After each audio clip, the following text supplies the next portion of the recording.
Joining me now to discuss, Director of Research for the Government Accountability Institute and author of The Fallout, Nuclear Bribes, Russian Spies, and the Washington Lies that enriched the Clinton and Biden dynasties, Seamus Bruner. Seamus, what did you think of what I said there? Do you think that there is some sort of deep state cover-up as we speak?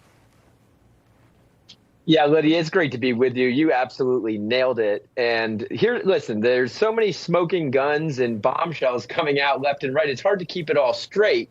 But here are just 3 points the mainstream media does not want you to think about. Number one, this is not a Hunter Biden scandal. It was never a Hunter Biden scandal. It has always been about Joe Biden.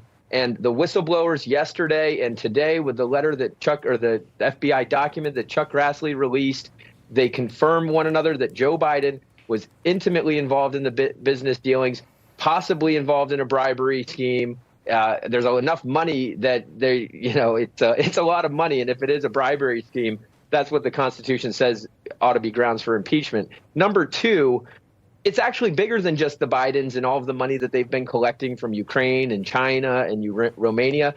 This is a scandal that is engulfing our entire justice system, the DOJ, the FBI, and all of the other agencies that were supposed to be investigating this, but have actually, not only have they not been investigating it, they've been actively covering up for the Bidens going back to before the election. They knew before the election. They knew before Joe Biden even announced his candidacy in the primaries in 2019 that Joe Biden his whole family was on the take from China, from Ukraine. And number three, the thing the media doesn't want you to know, that they're totally in on it themselves. They've been covering up for the Bidens. They've been covering up these schemes. And I mean, it's absolutely egregious. I don't think we've ever seen anything like this before. And I was part of that establishment media for many, many years. And you do have to take orders from up above. Otherwise, you face losing your job. And so I get why they're doing it. But how can you, in good conscience, go to work every single day knowing that you are actually playing cover up for what could be the greatest scandal that this country has ever seen? Now, speaking of hearings, there was another hearing today. Presidential candidate Robert Kennedy Jr. spoke at this hearing regarding social media censorship. Of course, he was banned for things that he said.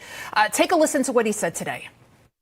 They had to invent a new word called malinformation to censor people like me. There was no misinformation on my Instagram account. Everything I put on that account was cited and sourced. Malinformation is information that is true, but is inconvenient to the government that they don't want people to hear. Wow, malinformation. By the way, he'll be on with Greta after this. Do you think RFK Jr. is onto something there? Yeah, he's absolutely right. And it's kind of this chicken or an egg scenario. Like, which came first? Did the DOJ lean on the tech companies, or are the tech companies doing their own thing and wanting to censor conservatives? I think left-wing journalist Glenn Greenwald put it best when he said they're in bed with each other. They're furthering each other's interests. It is a deep state. It is this unholy alliance between the tech companies and the surveillance state, deep state, whatever term you want to use, with the FBI and Homeland Security leaning on them. But at the end of the day, Americans are being censored, and this is an unconstitutional arrangement.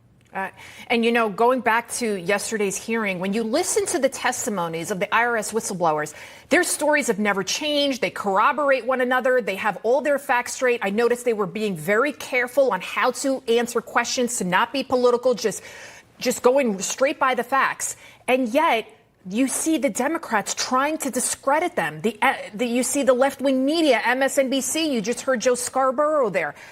I just can't believe this is happening in our nation, in our country. It feels like it's like we're in China or Russia or North Korea or something like this, state TV. Yeah, I couldn't agree more. And the mainstream media, I think you made a great point in your open that, I mean, that's where all of this, that's why most Americans don't even know about these scandals. I mean, 56% of voters said that if they had been allowed to know about the Hunter Biden laptop, they probably would have voted differently. A large chunk of those were Democrats. This is swaying elections, and we need to do something about it. And I'm glad Congress and these whistleblowers are coming forward, getting the truth out. The next step is accountability.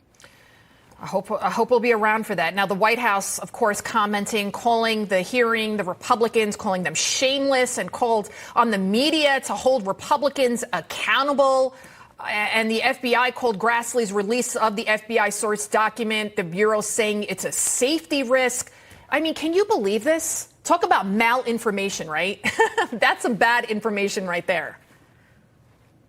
Yeah, that's exactly right. I mean, they're guilty of that which they accuse their opponents of every single time. Seamus, Bruner, thank you so much.